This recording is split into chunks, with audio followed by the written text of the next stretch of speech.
Meus pais não apareceram no meu casamento. Simples assim. Eles simplesmente não vieram. Nem um telefonema, nem uma mensagem de texto, nem mesmo uma desculpa esfarrapada. Eu tinha feito questão de guardar 3 lugares para eles, bem ali, na primeira fila. Me peguei encarando aquelas cadeiras vazias durante toda a cerimônia dos meus votos. Isso foi há 2 anos, mas o verdadeiro gelo começou muito antes. Já se passaram 5 anos desde que tive qualquer contato real com eles.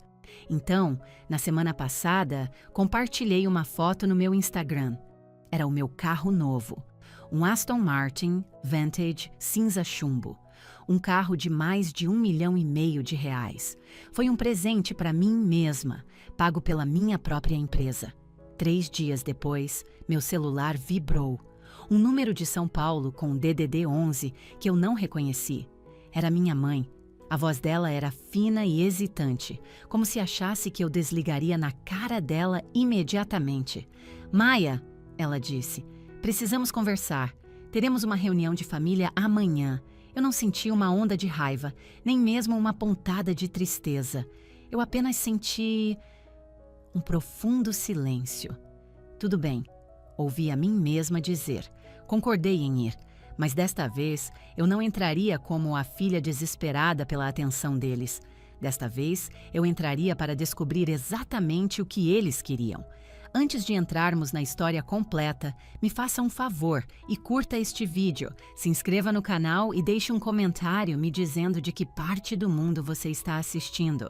Eu cresci nas sombras. Não foi uma escolha consciente, foi simplesmente o papel que me foi atribuído na minha família. Morávamos em um subúrbio tranquilo de São Paulo, em uma casa perfeitamente agradável, com um gramado bem cuidado e um ipê frondoso na frente. Para qualquer um de fora, éramos a família Medeiros ideal. Mas por trás das portas fechadas, nossa casa era um palco, e o holofote foi projetado para uma única pessoa, meu irmão mais velho, Léo. Léo era o filho, o herdeiro, o sol em torno do qual cada pessoa e plano orbitava. Minha infância inteira é um borrão de meus pais discutindo sobre Léo, o futuro de Léo, a genialidade de Léo, as necessidades infinitas de Léo. Meus pais, Carla e Ricardo, eram completamente obcecados pelo nome da família. O nome Medeiros era o ídolo deles. Representava sucesso, influência e poder. E na narrativa deles, Léo era o escolhido, destinado a levar esse legado adiante. Eu era apenas a Maia. Lembro-me vividamente de quando Léo tinha 12 anos. Ele trouxe para casa um troféu de plástico pequeno e barato da sua liga de futebol. O time dele nem tinha chegado às finais, era apenas um prêmio de participação. Meu pai, Ricardo, saiu e instalou uma nova prateleira flutuante na nossa sala de estar, especificamente para aquele troféu. Ele o espanava toda manhã de domingo. "Isso sim é um Medeiros", meu pai proclamava, apontando o dedo para a pequena figura de plástico. "Ele tem um instinto vencedor." 1 ano depois, quando eu tinha 13 anos, ganhei um concurso estadual de pintura. Eu tinha dedicado 6 meses da minha vida àquela obra de arte. O prêmio era uma linda e pesada fita azul marinho e uma pequena, mas pesada, medalha de prata. Cheguei em casa tremendo de empolgação. Estava imensamente orgulhosa. Encontrei minha mãe na cozinha. "Ah, que lindo, querida", disse ela, sem se virar da panela de molho que estava mexendo no fogão. "É bom ter um passatempo." Então mostrei ao meu pai. Ele olhou e deu um aceno curto. "Bom trabalho, Maia. Só não se esqueça de fazer sua lição de casa de verdade. Essa coisa de arte não vai construir uma carreira." Peguei minha medalha de prata e minha fita azul e as guardei no fundo da gaveta da minha escrivaninha. Na semana seguinte, uma foto emoldurada de Léo com seu uniforme de futebol estava pendurada no corredor principal. Minha medalha provavelmente ainda está naquela gaveta. Este era o padrão da minha vida. Minhas conquistas eram descartadas como passatempos. As dele eram celebradas como indicadores de seu potencial. A mesa de jantar era a pior parte. "Como foi o treino, Léo?" Meu pai perguntava, noite após noite. Foi bom, Léo respondia. O treinador acha que eu tenho qualidades de um líder nato. Ele tem. Com certeza tem. Minha mãe concordava ansiosamente. Dá para ver na postura dele. Eu ficava ali, comendo em silêncio, apenas esperando por uma brecha na conversa. Tirei um 10 na prova final de história. Ofereci uma noite. Que ótimo, querida, disse minha mãe, seu olhar já se voltando para Léo. Agora, Léo, conte ao seu pai sobre aquela oportunidade de estágio de férias, aquela no escritório de advocacia do amigo dele? Ah, sim, disse Léo com um dar de ombros. É praticamente garantido. Esse é o meu garoto, meu pai bradou, erguendo o copo d'água como se brindasse a um rei. Eu me sentia como um fantasma na minha própria mesa de jantar. Eu não era apenas ignorada, eu era completamente invisível. Passei a entender que o amor na minha casa não era apenas condicional, era um recurso finito, e Léo tinha o monopólio dele. O dinheiro era tratado da mesma forma. Quando Léo quis um carro novo para seu aniversário de 16 anos, meus pais usaram suas economias sem pensar 2 vezes. Ele precisa de algo confiável, declarou meu pai. Ele é um representante desta família. Quando eu precisei de um notebook novo para minhas aulas de design gráfico no ensino médio, meu pai soltou um longo e cansado suspiro. Maia, essas coisas são caras. Você tem certeza absoluta de que os computadores da biblioteca da escola não são suficientes? Temos que pensar na faculdade do Léo. A faculdade de Léo era um fato consumado. Era o fato central da nossa vida familiar. Minha educação universitária era uma hipótese, um C. Então, parei de pedir. Consegui um emprego de meio período em uma cafeteria local. Economizei cada real. Trabalhava até tarde e fazia minha lição de casa no velho e lento computador de mesa da família às 2 da manhã. Não fiz isso por uma profunda fonte de força. Fiz porque não tinha outra opção. O momento mais decisivo aconteceu no meu último ano do ensino médio. Eu vinha montando secretamente meu portfólio de arte. Candidatei-me a universidades por todo o país, caçando todas as bolsas de estudo que pudesse encontrar. Uma tarde, um envelope grosso e pesado chegou pelo correio. Era da USP, a Universidade de São Paulo. Abri no meu quarto, em particular, com as mãos tremendo tanto que quase rasguei a carta. Percorri as palavras. Temos o prazer de lhe oferecer uma bolsa de estudos integral, por mérito acadêmico e artístico. Uma bolsa completa, mensalidades, moradia, tudo coberto. Senti como se não pudesse respirar. Corri escada abaixo. Meu pai, minha mãe e Léo estavam todos reunidos na sala de estar, absortos em um jogo de futebol. Eu passei, consegui dizer, minha voz mal, um sussurro. Passou onde? Meu pai perguntou claramente irritado com a interrupção. Passei na USP, eu disse, minha voz ganhando força. Recebi uma bolsa integral, eles vão pagar por tudo. Um silêncio pesado caiu sobre a sala. Minha mãe olhou para meu pai. Os olhos de Léo permaneceram grudados na TV. Meu pai se levantou. Ele pegou a carta das minhas mãos e a leu. Ele não estava sorrindo. Estava calculando. USP, disse ele, balançando a cabeça lentamente. É uma universidade impressionante, de primeira linha. Prendi a respiração, esperando. Esperando por um parabéns. Esperando por um abraço. Ele se virou para meu irmão. Viu, Léo? Meu pai disse, batendo na carta de aprovação. USP. Esse é o calibre de universidade que você deveria mirar. Agora que sabemos que eles estão aceitando alunos do seu colégio, talvez você devesse se inscrever lá também. Poderíamos ir até lá e visitar o campus no próximo mês. O rosto da minha mãe se iluminou. Ah, Ricardo, que ideia brilhante! Léo na USP! Eles imediatamente começaram a discutir as chances de Léo, planejando uma viagem. Eu estava apenas parada ali, segurando a carta que deveria mudar minha vida. Meu pai apertou minha mão quando me deixou na porta de casa, alguns meses depois. Tente não se meter em encrenca, disse ele. Minha mãe me deu um abraço breve, de um braço só. Nos ligue no Natal, disse ela. Léo ainda estava dormindo. Peguei um táxi para o aeroporto, voei para São Paulo e nunca mais olhei para trás. A USP parecia ser a minha primeira respiração de verdade. Pela primeira vez na vida, eu não era a irmã do Léo. Eu era apenas a Maia. Meus professores valorizavam meu trabalho.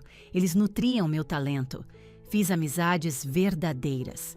Fiquei na moradia estudantil durante os feriados, dizendo aos meus pais que tinha muito trabalho a fazer. A verdade é que eu apreciava o silêncio. Amava a sensação de estar completamente por conta própria. Eu ainda ligava para casa, cerca de uma vez por mês.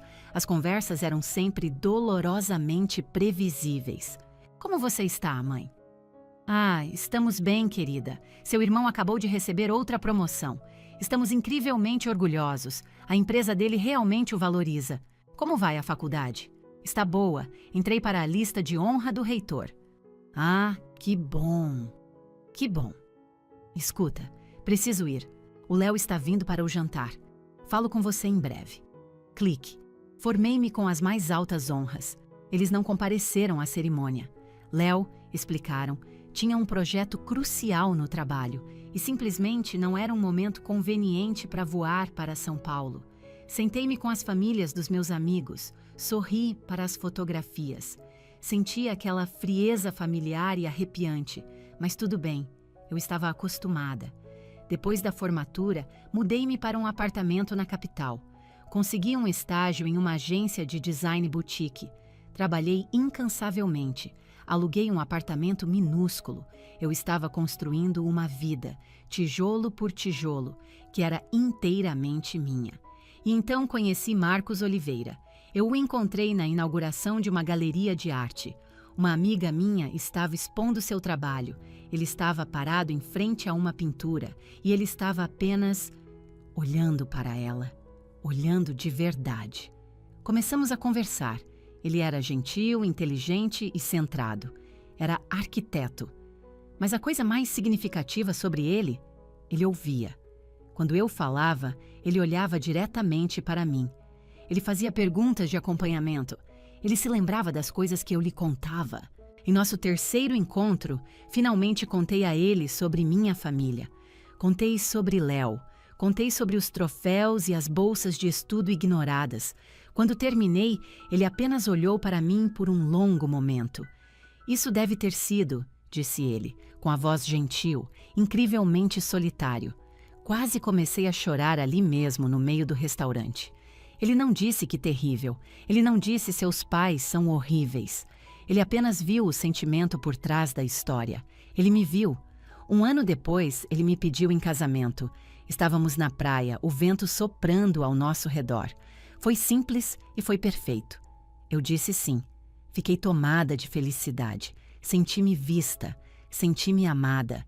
E a primeira coisa que quis fazer foi ligar para meus pais. Foi um impulso tolo. Depois de tudo o que aconteceu, uma pequena e fraturada parte de mim ainda acreditava que este seria o evento. Esta seria a vez em que eles finalmente acordariam e reconheceriam minha existência.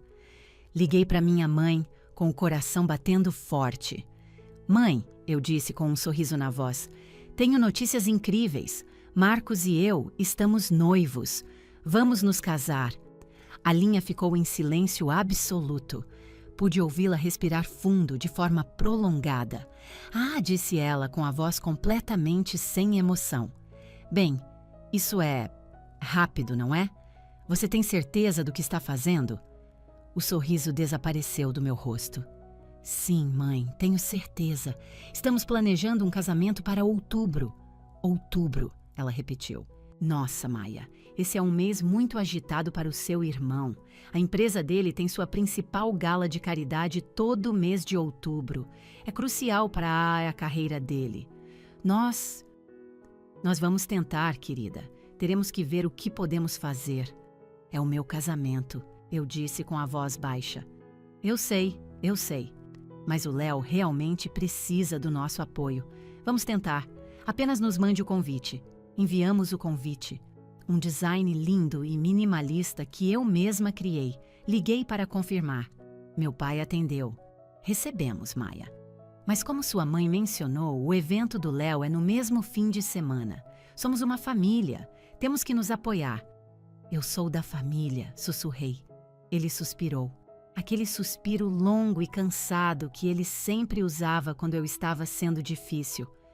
Não seja tão dramática, Maia. Nós vamos tentar. O dia do casamento chegou. Era um lindo e fresco dia de outubro. As folhas uma sinfonia de laranja e vermelho. Realizamos a cerimônia em uma pequena e histórica vinícola. Marcos estava tão bonito. Meus amigos estavam todos lá.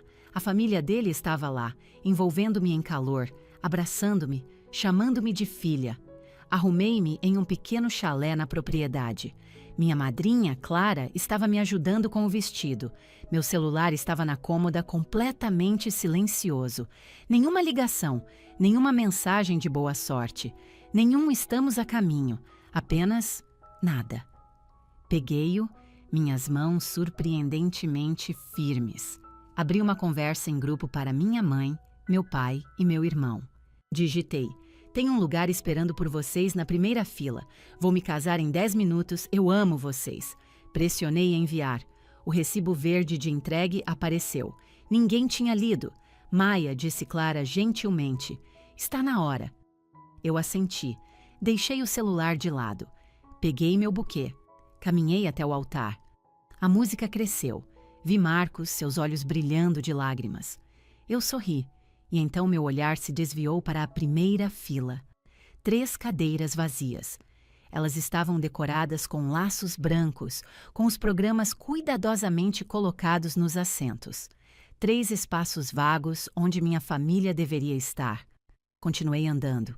Continuei sorrindo. Peguei as mãos de Marcos. Podia ouvir os convidados sussurrando. Onde estão os pais dela?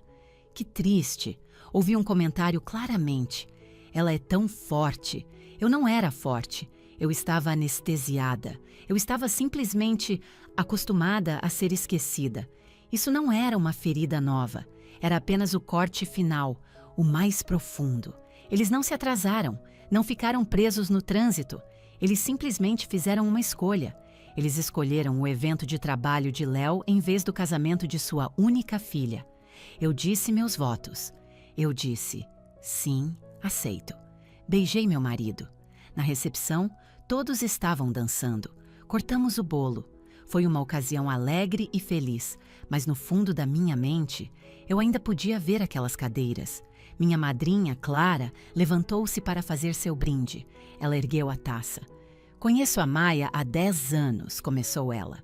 Eu a vi construir sua vida inteira do zero com as próprias mãos. Ela é a pessoa mais brilhante e resiliente que conheço.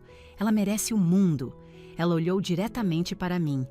E Maia, disse ela, hoje estou tão feliz porque você finalmente está recebendo a família que te merece. A multidão aplaudiu. Marcos me beijou e eu sorri, mas algo dentro de mim se quebrou. Não foi um barulho alto e estilhaçante. Foi um estalo silencioso e definitivo. A pequena e tola parte de mim que ainda tinha esperança de que eles apareceriam, que eles finalmente me escolheriam, simplesmente morreu. Acabou. Eu era a família de Marcos agora. Senti uma estranha combinação de profunda dor e, pela primeira vez, liberdade absoluta. 2 anos se passaram, depois 3, depois 5. O silêncio da minha família era absoluto. Eu não liguei para eles no Natal. Eles não me ligaram no meu aniversário. Era como se eu simplesmente tivesse deixado de existir. Marcos e eu construímos nossa vida. Morávamos em São Paulo. O ar lá parecia diferente. Era uma mistura de poluição e ambição, o cheiro de café e asfalto. Era uma cidade para construtores. E então eu construí. Deixei a agência e fundei minha própria empresa, Medeiros Criativa. Era só eu no começo, em um pequeno escritório de uma sala com um notebook e uma mesa alugada. Eu trabalhei até às 3 da manhã. Marcos me trazia o jantar. Ele massageava meus ombros e me ouvia devagar sobre minhas ideias. Ele nunca disse, "Você tem certeza de que isso é uma boa ideia?" Ele apenas dizia, "Do que você precisa?" Minha empresa foi fundada em um princípio simples. Passei minha infância inteira me sentindo invisível. Então construí uma empresa dedicada a ajudar os outros a serem vistos. Criamos logotipos, construímos sites e elaboramos identidades de marca. Demos voz a pequenas empresas, demos uma plataforma a artistas, dei a outras pessoas a única coisa que nunca me foi dada. E éramos muito, muito bons nisso. Depois de 2 anos, eu tinha 5 funcionários. Depois de 4, tinha 30. Mudamo-nos para um escritório amplo e bonito no centro da cidade, com paredes de vidro do chão ao teto e uma vista para o horizonte de São Paulo. Eu não era Maia, a filha, ou Maia, a irmã. Eu era Maia Medeiros, a fundadora. As pessoas conheciam meu nome. Então, a ligação veio. Não dos meus pais, mas de uma grande empresa nacional em São Paulo, um conglomerado de mídia massivo. Eles estavam observando minha empresa, gostaram do meu trabalho, gostaram da minha visão. Eles queriam adquirir a Medeiros Criativa. Marcos e eu discutimos por semanas. Este era o meu bebê, a vida que eu construí do nada. Mas a oferta era impressionante. Era dinheiro que mudaria a vida. No dia da assinatura, sentei-me em uma sala de reuniões de verdade, não na sala de jantar formal dos meus pais. Esta ficava no 50º andar. Os executivos em seus ternos impecáveis olharam para mim. Parabéns, senhora. Medeiros, disse o CEO, apertando minha mão. Estamos entusiasmados em tê-la conosco. O acordo foi de 100 milhões de reais. Saí daquele arranha-céu e me senti leve. Fizemos uma festa no escritório com minha equipe, meus funcionários, meus amigos. Marcos estava lá, seu braço firmemente em volta da minha cintura, seus olhos brilhando de orgulho. "A Maia!" gritou meu designer principal, erguendo uma taça de champanhe. "A chefe que construiu tudo isso!" Todos aplaudiram, bateram palmas, e aquele aplauso era real. Não era pelo troféu de plástico de Léo, não era por um passatempo, era para mim. Pela empresa de 100 milhões de reais que eu construí do nada. Naquela noite, Marcos e eu tivemos um jantar comemorativo. No dia seguinte, fiz algo só para mim. Entrei em uma concessionária da Aston Martin. Tinha visto o carro online, um Vantage 2024. Era elegante, potente e com um acabamento em um cinza chumbo discreto e sofisticado. Não pedi permissão. Não verifiquei meu saldo bancário, não me preocupei com o que alguém poderia pensar. Assinei um cheque de 1,5 milhão de reais. Eu o comprei. Saí dirigindo da concessionária. Não o estava comprando para me exibir ou para fazê-los notar. Comprei porque eu merecia. Era um troféu de quase 2 toneladas. Um monumento ao fato de que eu não apenas sobrevivi, mas prosperei. Não por causa da minha família, mas apesar dela. Naquela noite, estacionei-o na minha garagem. Tirei uma foto. O carro elegante, com o horizonte de São Paulo brilhando ao fundo. Postei no Instagram. Raramente postava coisas pessoais, mas isso parecia diferente. Escrevi uma legenda simples: sonhos realizados. Não os marquei. Não olhava as redes sociais deles há anos. Não tinha ideia se eles veriam. Genuinamente não me importava. Postei para mim. A vida continuou. Fui trabalhar. Jantei com Marcos. 3 dias depois, eu estava na minha cozinha fazendo chá. Meu celular vibrou no balcão. Olhei para a tela. Número de São Paulo. Encarei-o. Meu coração não disparou, nem afundou, nem bateu mais forte. Apenas pausou. Senti-me como uma cientista observando um espécime sob um microscópio. Estava meramente curiosa. Enxuguei as mãos e atendi. "Alô?" eu disse. Minha voz estava calma, firme. Surpreendeu até a mim. Houve um estalo na linha, depois uma inspiração suave e nervosa. "Maia? Maia, é você?" Era minha mãe. A voz dela estava fina, um som que eu não ouvia há 5 anos. "Oi, mãe", eu disse. "Maia", ela disse de novo, suas palavras saindo apressadas. "Maia, querida, nós vimos a sua foto. O carro é muito bonito. Você se deu bem." Esperei. "Escuta, querida", ela continuou. "Seu pai e eu, Precisamos falar com você. É sobre o Léo. É um assunto de família. Um assunto de família. Estamos tendo uma reunião de família, disse ela, as palavras soando rígidas e ensaiadas. Amanhã, na casa, por volta do meio-dia. Você pode vir? Uma reunião de família. Não sentimos sua falta. Não sentimos muito. Não parabéns pelo seu sucesso. Era uma convocação, uma reunião de família, como se eu fosse uma funcionária ou um banco. Olhei pela janela para minha vida linda, agitada e feliz. E sorri. Um sorriso pequeno, fraco e cansado. Ok, eu disse. Estarei aí. Desliguei. Marcos entrou. Quem era? Minha mãe, eu disse, tomando um gole do meu chá. O quê? Ele disse, parando no lugar. O que ela queria? Eles viram o Aston Martin, eu disse. Eles querem uma reunião de família. Ele pareceu confuso, depois preocupado, e então um lampejo de raiva cruzou seu rosto. Maia, está tudo bem, eu disse, tocando sua bochecha. Está tudo bem. Não vou como a filha deles, vou apenas para ver o que acontece. Ele assentiu lentamente. Ele entendeu. Eles finalmente me viram. Marcos, eu disse. Não porque me casei, não porque construí uma empresa, mas porque comprei um carro. O dia seguinte estava claro, com uma luz dourada de outubro, assim como o dia do meu casamento. Acordei, fui correr e tomei café da manhã com Marcos. Vesti um suéter de cachemira preto simples e um jeans escuro. Parecia profissional. Sentia-me calma. Tem certeza de que não quer que eu vá com você? Marcos perguntou segurando as chaves do meu carro. Tenho certeza, eu disse. Isso é algo que preciso fazer sozinha. Ele me beijou. Me ligue assim que sair. Vou ligar. Entrei no Aston Martin. O motor ligou com um ronco baixo e silencioso. Era potente, mas não barulhento. Eu me sentia da mesma forma. A viagem durou 2 horas, pela mesma rodovia antiga, passando pelas mesmas árvores e pelas mesmas cidadezinhas. Eu não estava nervosa, com raiva ou esperançosa. Estava apenas desapegada. Eu não era a garota de 16 anos em um carro velho e surrado, chorando porque seu pai não queria ser seu fiador. Eu não era a mulher de 27 anos, chorando em seu vestido de noiva.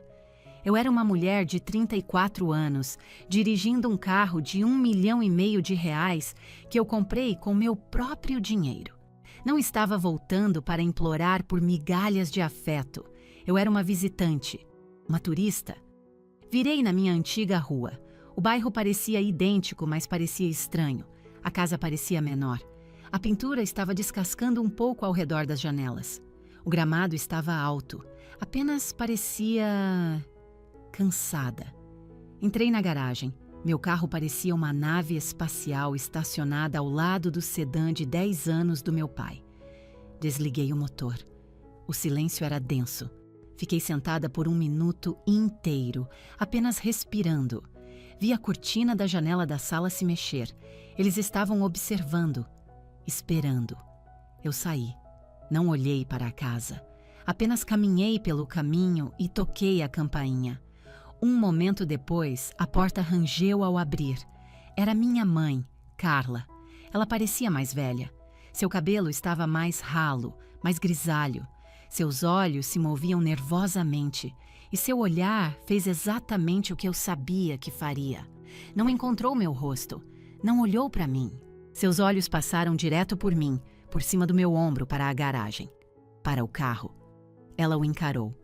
Um olhar longo, duro, avaliador.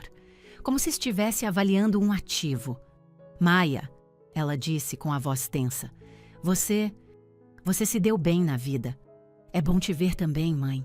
Eu disse, minha voz nivelada, desprovida de raiva. Era apenas uma constatação de fato. Ela se atrapalhou com a maçaneta. Entre, entre! Todos estão esperando. Todos! Entrei. A casa tinha o mesmo cheiro. Café velho, poeira e o cheiro fraco e enjoativo do sabonete da minha mãe. O cheiro da minha infância. Mas a cena estava toda errada. Nunca usávamos a sala de jantar formal. Era reservada para feriados que nunca nos dávamos ao trabalho de comemorar. Hoje, a mesa da sala de jantar estava posta. Mas não para uma refeição. Estava arrumada como uma sala de reuniões. Meu pai, Ricardo, sentava-se na cabeceira da mesa, como um CEO. Ele usava uma camisa de colarinho engomado, parecendo que estava prestes a receber alguém para um almoço de negócios. Léo estava sentado de um lado. Ele parecia péssimo. Estava mais pesado, o rosto inchado. Ele se recusava a olhar para mim, encarando intensamente as próprias mãos. Ao lado dele sentava-se uma mulher que eu não reconhecia, pálida e com uma aparência totalmente apavorada. Tinha que ser sua esposa, Sara, aquela que eu nunca fui convidada para conhecer. Todos eles olharam para cima quando entrei. Não houve sorrisos, nem bem-vinda de volta, nem que bom te ver. Havia apenas expectativa. Maia, meu pai disse com um aceno de cabeça. Ele não se levantou. Obrigado por vir. Pai, respondi permanecendo de pé. Sente-se, sente-se, disse minha mãe, agitando as mãos. Quer um café? Água? Estou bem, eu disse. Sentei-me na cadeira em frente a Léo, a mais distante do meu pai. Um silêncio terrível e pesado desceu sobre a sala. Minha mãe se sentou. Meu pai pigarreou. Ele pegou uma caneta e começou a clicar. Clique, clique, clique. Bem, ele começou. Depois largou a caneta. Maia, estamos felizes que você veio. Sabemos que não temos mantido a melhor comunicação. Eu apenas o encarei. Não temos mantido a melhor comunicação. Repeti lentamente. É assim que você chama 5 anos de silêncio total? Minha mãe se encolheu. Agora, Maia, não seja difícil. Não estou sendo, eu disse. Estou apenas esclarecendo. Meu pai levantou a mão. Ela está certa, Carla. Nós sabemos, mas família é família. E seu irmão, Léo, ele tem passado por dificuldades. Olhei para Léo, ele tinha 39 anos, mas ainda se portava como o capitão do time do colégio que esperava que todos abrissem caminho para ele. Mas seus olhos estavam fracos. Ele teve uma fase difícil, continuou meu pai. A empresa dele, eles tiveram que reduzir o pessoal. Ele perdeu o cargo. Ele tem a mensalidade da escola das crianças, a hipoteca. Ele teve alguns contratempos. Meu pai olhou diretamente para mim agora, seu rosto de CEO firmemente no lugar. Todos nós tivemos contratempos, disse ele. O importante é que a família se una. Esperei sem dizer nada. Eu sabia que isso não era apenas uma história triste. Era um discurso de vendas. Nós, sua mãe e eu, disse ele, vimos o seu sucesso. Na internet, o carro. Está claro que você está em posição de ajudar. Minha voz era baixa. Ajudar como? Meu pai sorriu. Um sorriso fino, tenso e sem humor. Essa é a nossa garota. Sempre direta. Ele pegou uma pasta de manila que estava sobre a mesa ao lado dele e a deslizou pela madeira polida. Ela parou bem na minha frente. Olhei para ela, mas não a toquei. O que é isso? Perguntei. É uma solução, disse meu pai. Seu irmão precisa de um empréstimo ponte, apenas para se reerguer, pela família. Abri a pasta. Dentro havia um contrato de empréstimo, todo digitado e com aparência oficial. Contrato entre Maia Medeiros, credora, e Léo Medeiros, mutuário. E lá, no final, meu nome já estava digitado sob a linha da assinatura. O valor estava em branco, mas a intenção era cristalina. Olhei para cima. Todos estavam me encarando. Meu pai, com seus olhos expectantes. Minha mãe, com seu olhar nervoso e suplicante. Meu irmão, finalmente olhando para mim, seu rosto uma mistura tóxica de vergonha e direito adquirido. Isso não era uma reunião de família, era uma emboscada. Eles não me ligaram para se reconectar, não ligaram para pedir desculpas por perderem meu casamento. Não ligaram para dizer que sentiam muito por toda a minha infância. Eles me ligaram porque viram meu Aston Martin. Para eles, o carro não era um símbolo do meu sucesso, era um anúncio. Era um sinal de que o banco da Maia estava aberto para negócios. Olhei para a pasta, depois olhei para o meu pai. Ele estava calmo, esperando minha resposta. Ele esperava que eu perguntasse quanto. Esperava que eu talvez negociasse. Mas ele esperava totalmente que eu assinasse. Não senti nada, nem raiva, nem choque. Apenas um silêncio profundo e frio. Vocês planejaram isso? Eu disse. Não era uma pergunta, era uma afirmação. Meu pai franziu a testa. Estamos planejando ajudar seu irmão, sim. Não, eu disse, minha voz uniforme. Vocês planejaram isso? Bati na pasta. Esta reunião, esta emboscada. Minha mãe, Carla, ofegou dramaticamente, levando a mão ao peito. Maia, não seja tão dramática.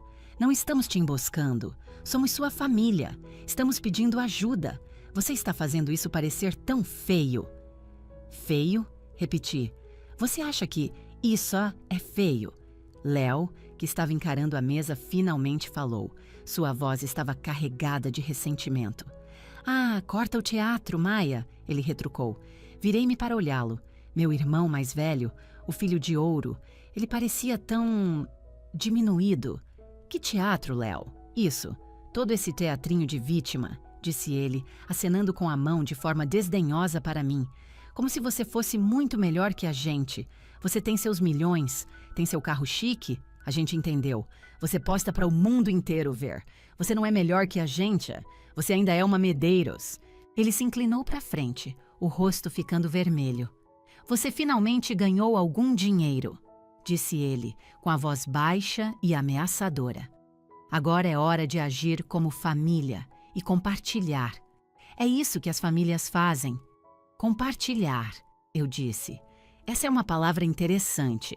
Compartilhar implica uma via de mão dupla. Quando foi que nós compartilhamos alguma coisa, Léo?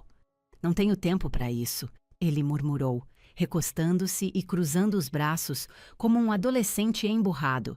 Seu irmão está certo, disse meu pai, Ricardo. Sua voz estava dura agora. Ele tinha parado de bancar o CEO benevolente. Esta era a exigência final. Nós investimos tudo em você, disse ele. Eu quase ri alto.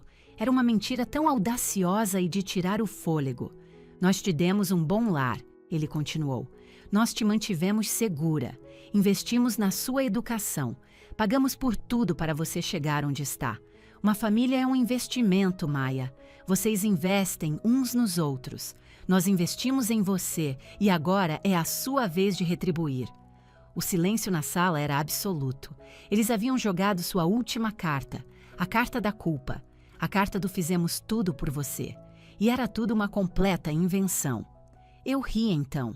Não foi alto, apenas uma expiração de ar suave e aguda. Foi o riso de alguém que acabou de ouvir a piada mais ridícula do mundo. Minha educação? Eu disse, minha voz ainda baixa. Meu pai assentiu severamente. A USP não foi barata. Não, não foi, concordei. Ainda bem que consegui uma bolsa, então. Uma bolsa integral.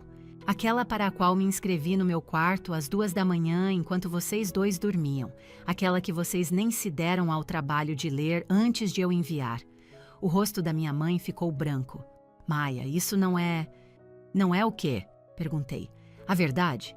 Vamos falar sobre a minha educação. Vamos falar sobre investimentos. Olhei para o meu pai. Você se lembra do meu primeiro ano? Eu precisava de um notebook novo para minhas aulas de design. Aquele que eu comprei com o dinheiro da cafeteria do ensino médio pifou. Eu te liguei, pedi se você me ajudaria, apenas para ser fiador de um simples empréstimo de R$2.000. Ele estava me encarando com a mandíbula cerrada. Você se lembra do que disse? Perguntei. Você disse não? Disse que era irresponsabilidade financeira ser fiador para um diploma de artes. Você disse que meu passatempo não era uma carreira de verdade. Você me disse para usar a biblioteca. Fiz uma pausa, deixando a memória pairar no ar. Eu não usei a biblioteca, eu disse. Minha amiga Clara? Minha madrinha? Os pais dela me emprestaram o dinheiro. Estranhos investiram mais em mim do que meu próprio pai. O silêncio que se seguiu foi pesado e sufocante. Minha mãe estava encarando as próprias mãos.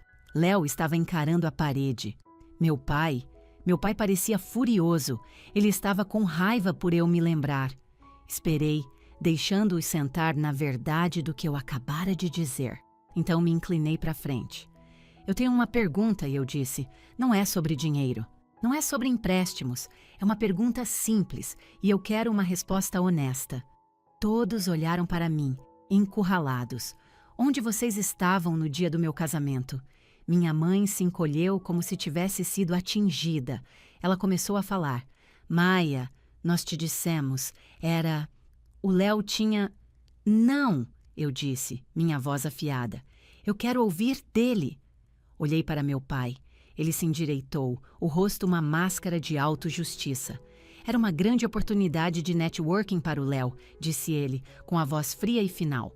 Era na residência do governador. Era importante para o futuro dele. Tínhamos que estar lá. Fizemos uma escolha. Apoiamos nosso filho. Nosso filho, repeti. Não nossos filhos. E eu? E quanto a mim? Ele deu de ombros. Um pequeno e desdenhoso movimento de seus ombros. Você estava bem. Você é independente. Você teve sua festinha. Você não precisava de nós. O Léo precisava. E lá estava. A verdade inteira da minha vida, destilada em uma frase feia e egoísta. Eu era forte, então não merecia ajuda. Eu era independente, então não merecia ser vista. Eu estava bem, então não merecia ser amada. A potencial oportunidade de networking do meu irmão era mais importante do que o meu casamento real. Eu assenti, lentamente. Eu finalmente entendi. Eu estava tentando tirar água de um poço seco. Eu estava tentando obter amor de pessoas que não sabiam como dá-lo. O sentimento frio e silencioso dentro de mim não era mais dormência, era paz. A parte de mim que estava esperando que eles aparecessem se foi. As palavras do meu pai a mataram para sempre. Respirei lentamente. Inspirei. Expirei. Não gritei. Não chorei. A raiva que eu esperava sentir simplesmente não estava lá. Havia apenas clareza. Era como se eu estivesse olhando para uma foto borrada a vida inteira e ela finalmente tivesse ficado nítida. Eles nunca iriam mudar. Eles nunca iriam me ver. Eles eram apenas eles. E eu era apenas eu. Levantei-me. O arrastar da perna da cadeira no chão de madeira foi ensurdecedor na sala silenciosa. Todos os olhos se voltaram para mim. Minha mãe parecia apavorada.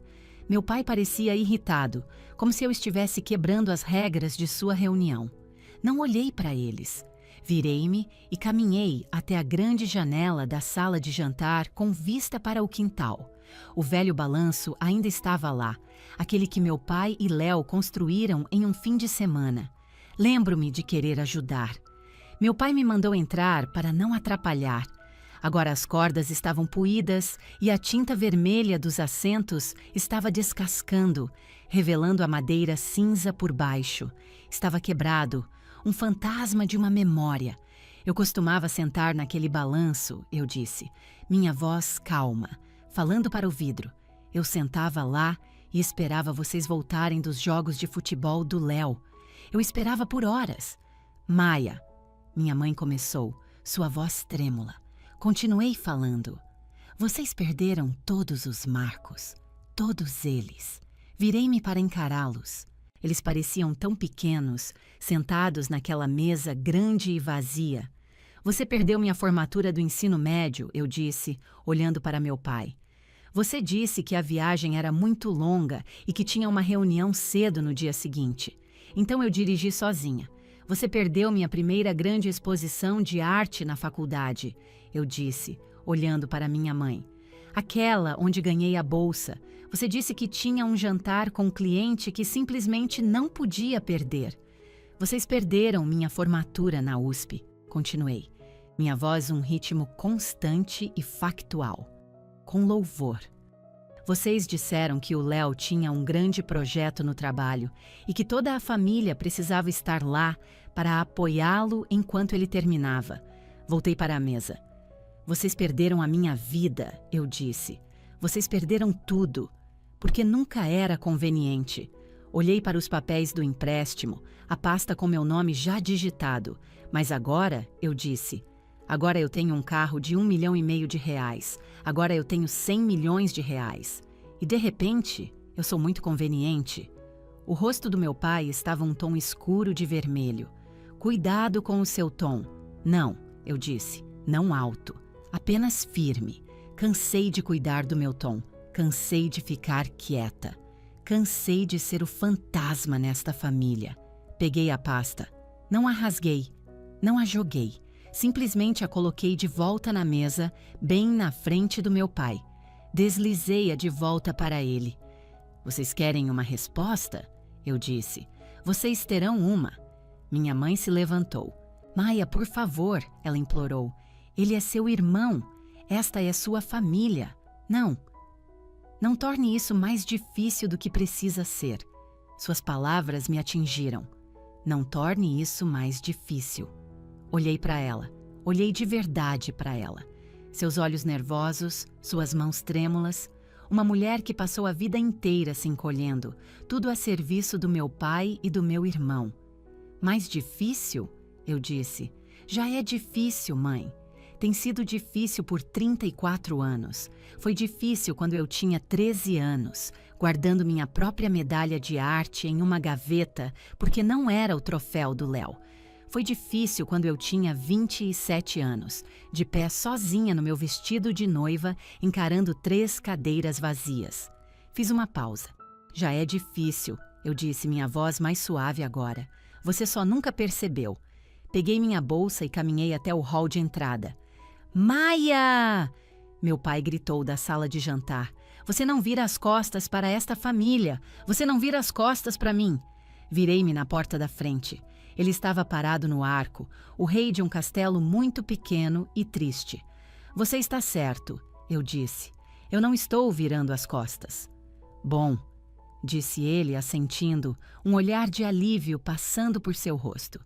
Eu não estou virando as costas, repeti, porque eu nunca estive realmente dentro. Eu nunca fiz parte disso. Eu estava apenas de visita. Abri a porta da frente. O ar lá fora parecia limpo e fresco. Cheirava a outono e cidade grande como minha vida em São Paulo. Desci o caminho. Não corri. Não olhei para trás. Entrei no meu carro. Meu troféu. Liguei o motor, o zumbido silencioso e potente, o único som. Ao sair da garagem, vi minha mãe parada na porta, a mão sobre a boca. Não parei. Apenas dirigi. Não fui para casa. Não conseguia. Dirigi até um hotel no centro de São Paulo e peguei uma suíte. Liguei para o Marcos. Acabou, eu disse. Você está bem? Ele perguntou, sua voz cheia de preocupação. Estou, eu disse. E eu estava. Estou realmente bem. Passei a manhã seguinte ao telefone. Liguei para meu advogado. Liguei para meu consultor financeiro. Liguei para a diretora de uma pequena ONG com a qual eu estava em negociações há meses. Dei a eles instruções claras, simples e finais. Então vesti um terninho azul marinho escuro. Era um traje de poder, minha armadura. Prendi o cabelo. Arrumei minha pasta de couro. Eu não era Maia, a filha. Eu era Maia Medeiros, a fundadora. Voltei para a casa. Era quase a mesma hora, meio-dia. Entrei na garagem. Desta vez, não hesitei. Subi o caminho e toquei a campainha. Minha mãe abriu a porta. Ela parecia não ter dormido, seus olhos vermelhos e inchados. Quando me viu, seu rosto era uma mistura caótica de esperança, medo e culpa. Maia, ela sussurrou. Você voltou. Eu disse que voltaria, respondi. Passei por ela. Estavam todos lá, exatamente onde eu os deixei, sentados à mesa de jantar. Meu pai na cabeceira, Léo e sua esposa ao lado. Eles pareciam esperançosos, desesperados. Eles pensaram que eu tinha caído em si. Pensaram que eu estava lá para assinar o cheque. Maia, meu pai disse, tentando um sorriso caloroso que saiu como uma careta. Bom, estamos felizes que você está aqui. Vamos finalizar este empréstimo. Você pensou em um valor? Ele gesticulou para a pasta de Manila, ainda no meio da mesa. Eu não me sentei. Fiquei na outra ponta da mesa e coloquei minha pasta sobre a madeira polida. O som dos fechos se abrindo foi alto no silêncio tenso. Clique, clique. Meu pai se inclinou para a frente, pensando que eu estava pegando meu talão de cheques. Eu não estava. Tirei um portfólio grosso e encadernado profissionalmente. Era azul escuro, combinando com meu terninho. Na capa, em letras douradas, dizia: Fundo Criativo Medeiros. Deslizei-o pela mesa. Ele parou bem na frente do meu pai. Ele o encarou, a testa franzida. Ele o abriu. Léo se inclinou para olhar. O que é isso? Meu pai perguntou, confuso. Algum tipo de coisa de imposto? Não, eu disse. É um investimento familiar. Ontem vocês queriam discutir investimentos familiares. Disseram que a família investe uns nos outros. Então, vamos discutir meu investimento. Apontei para o portfólio. Isso, eu disse, é um fundo de doação de 80 milhões de reais. O Fundo Criativo Medeiros. Venho trabalhando nele há 6 meses. É meu novo projeto. Será lançado na próxima semana. Ele é projetado para financiar bolsas de estudo criativas, subsídios e mentorias para jovens mulheres no estado de São Paulo. Olhei para cada um deles. Garotas que querem ser artistas, designers e escritoras. Olhei para minha mãe. Garotas a quem dizem que sua paixão é apenas um passatempo. Olhei para meu pai. Garotas a quem dizem que seus sonhos são financeiramente irresponsáveis. Ninguém falou. Meu pai estava folheando as páginas, vendo os documentos legais, vendo os números. 80 milhões de reais. A mão da minha mãe voou para a boca. Desta vez, não foi um suspiro de surpresa. Foi um som de horror absoluto. 80 milhões. Ela sussurrou, sua voz um grito agudo. 80 milhões? Ela se levantou tão rápido que sua cadeira a arrastou para trás. Maia, Você poderia ter ajudado sua própria família. Você poderia ter salvado seu irmão. Você poderia ter quitado esta casa. Em vez disso, você está dando tudo para estranhos? Não estranhos, mãe. Eu disse calmamente. Garotas como eu, sua egoísta. Léo começou, o rosto ficando roxo. Espere, eu disse, levantando a mão. Enfiei a mão no bolso do terninho, tirei meu celular e toquei na tela. Uma pequena luz vermelha apareceu. Coloquei-o sobre a mesa. Minha mãe congelou. O que é isso? É um gravador, eu disse, minha voz fria e clara. Para transparência, quero um registro perfeito desta conversa. Quero um registro de exatamente quem pediu o quê, a quem foi oferecido o quê e quem está dizendo o quê agora. Todos eles encararam o celular. Ninguém disse mais uma palavra. O sentimento de direito desapareceu. A raiva desapareceu. Havia apenas medo. Olhei para meu pai. Ele estava pálido. Minha mãe estava tremendo. Léo era apenas um homem oco. Vocês perderam a minha vida, eu disse. Minha voz afiada agora. Não era alta, mas cortava o silêncio. Vocês ignoraram cada parte de mim que não era útil para vocês. Vocês perderam minha infância, perderam minha formatura, perderam meu casamento. Apontei para a pasta do empréstimo, então vocês viram meu carro. Pensaram, ela tem dinheiro. E ligaram, não para dar parabéns, não para pedir desculpas. Vocês ligaram para pegar a sua parte. Apontei para o meu portfólio, o azul. Esta é a minha parte. Isto é o que eu construí. Vocês veem esse dinheiro. Mas vocês o perderam, assim como me perderam. Peguei minha pasta. Vocês perderam a minha vida. Agora vão perder o dinheiro. Nenhum dos dois vai voltar. Virei-me e caminhei até a porta. Maia! Meu pai gritou, um som desesperado e rachado. Maia, você não pode! Somos sua família! Parei na porta. Não me virei. Não, eu disse. Vocês não são. Saí e fechei a porta atrás de mim. A coletiva de imprensa para a fundação já estava marcada. Eu a vinha planejando há meses. O momento não foi vingança, foi apenas eficiente. Na manhã seguinte, acordei na minha própria cama ao lado de Marcos. Meu celular estava vibrando na mesa de cabeceira. Não era minha família, era o mundo. A notícia havia se espalhado. A manchete no Jornal de Negócios de São Paulo dizia: de filha ignorada a ícone da indústria. Maia Medeiros lança fundação de 80 milhões de reais. A Folha de São Paulo tinha uma foto minha na coletiva de imprensa, sorrindo. A manchete era: "Uma bolsa para as outras garotas. A Revolução Silenciosa de Maia Medeiros." A história estava em toda parte. Meu discurso de lançamento tinha viralizado. Eu estava em um pequeno palco em uma sala cheia de repórteres, estudantes e outras mulheres que administravam seus próprios negócios. Lembrei-me do que eu disse, minha voz clara e firme. Por anos, eu lhes disse, tentei conquistar meu lugar em uma mesa que nunca foi posta para mim. Tentei obter amor de pessoas que eram incapazes de dá-lo. Pensei que se eu fosse apenas mais quieta, mais conveniente, mais bem-sucedida, eles finalmente me veriam. Olhei para a multidão. Mas aprendi que visibilidade não é algo que as pessoas te dão, é algo que você toma. E aprendi que família não é sobre sangue. Família é sobre quem te levanta. O aplauso foi ensurdecedor. Agora, sentada na minha cozinha com meu café, li os comentários. Mulheres estavam compartilhando suas próprias histórias de serem a outra filha, de serem o fantasma em suas próprias casas. Eu não era mais apenas a Maia, eu era todas elas.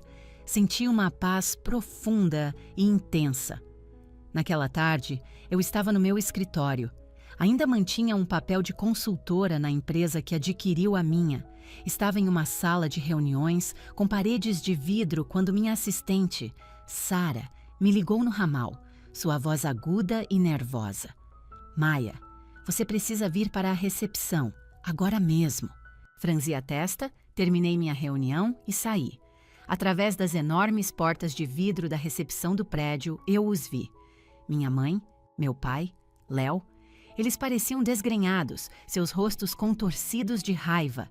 Eles estavam gritando: "Maia!" Minha mãe gritava, batendo o punho no vidro. "Maia Medeiros, saia aqui! Você está humilhando esta família!" Meu pai estava vermelho vivo, gritando com segurança. "Você não pode me impedir de entrar. Aquela é minha filha. O nome dela é o meu nome. Ela nos deve." Léo estava apenas parado atrás deles, o rosto sombrio. Ele me viu e apontou. "Lá está ela. Você vai pagar por isso, Maia. Você está destruindo esta família." As pessoas estavam olhando, meus colegas, minha equipe.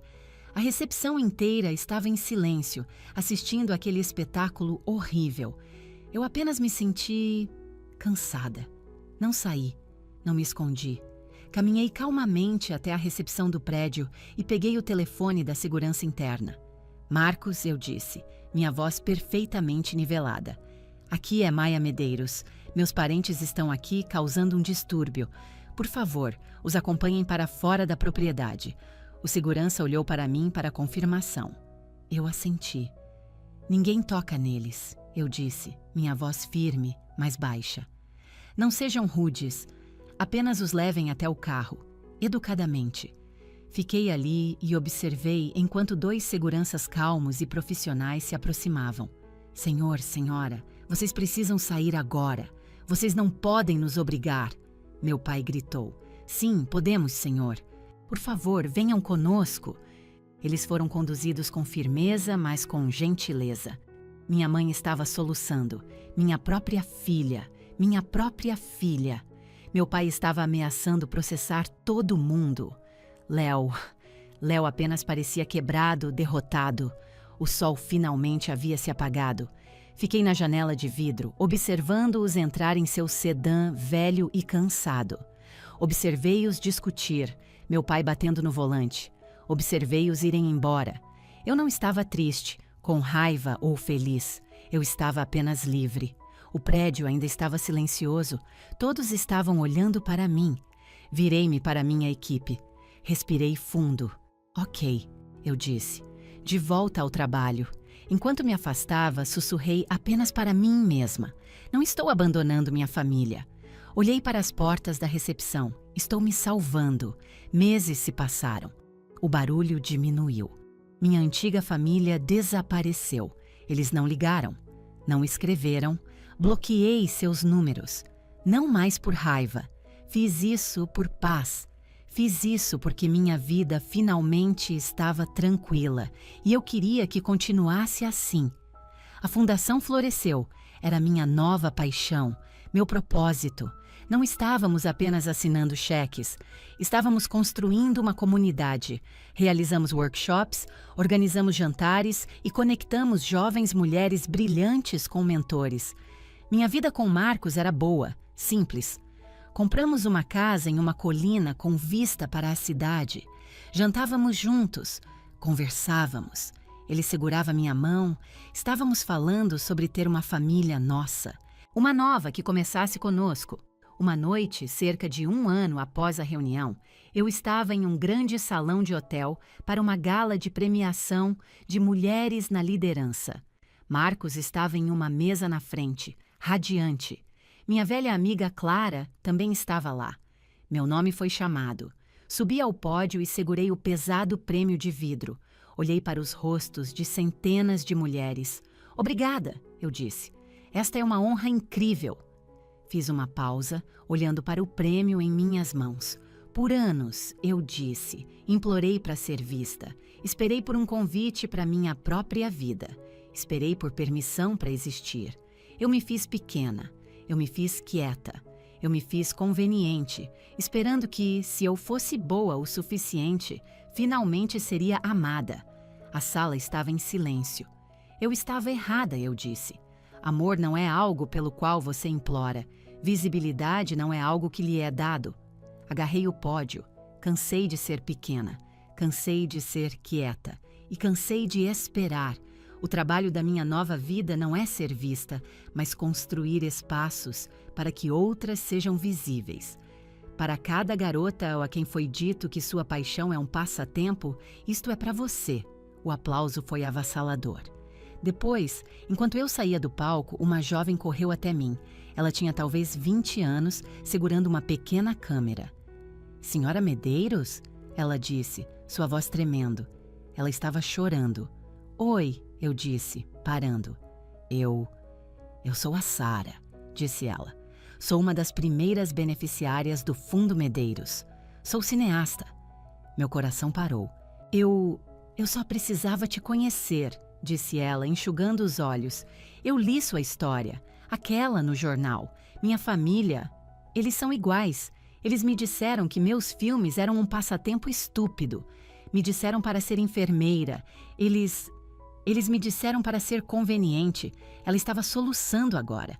Sua história me fez acreditar em mim mesma. Me fez me inscrever. Você mudou minha vida.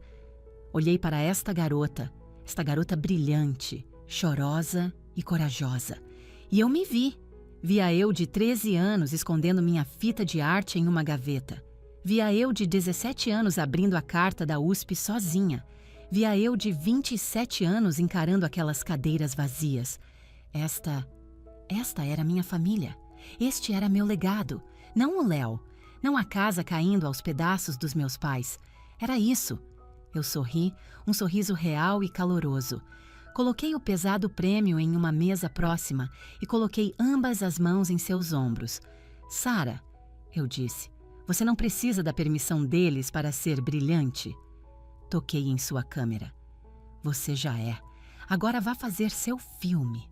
Ela riu em meio às lágrimas e me abraçou. Obrigada. Ela sussurrou. Naquela noite não fui para a festa chique depois do evento. Fui para casa. Marcos estava lá. Clara estava lá. Minha equipe principal da fundação estava lá. Pedimos 3 tipos diferentes de pizza e estávamos sentados no chão da minha sala, rindo. Estava barulhento, bagunçado e feliz. Marcos tirou uma foto de todos nós. Eu com meu vestido chique, segurando uma fatia de pizza de calabresa. Clara fazendo uma careta engraçada. Marcos com o braço em volta de mim. Olhei para o Aura foto e a postei no Instagram. A legenda era simples. Algumas famílias são construídas, não nascem prontas. Deixei meu celular de lado e o coloquei no silencioso. Olhei para o Marcos, olhei para meus amigos. Eu não era um fantasma, eu não era uma sombra. Eu não estava esperando por um convite. Pela primeira vez em toda a minha vida, eu me senti completa, perfeitamente inteira. Não porque eles finalmente me viram, mas porque eu finalmente me vi. Fim da história.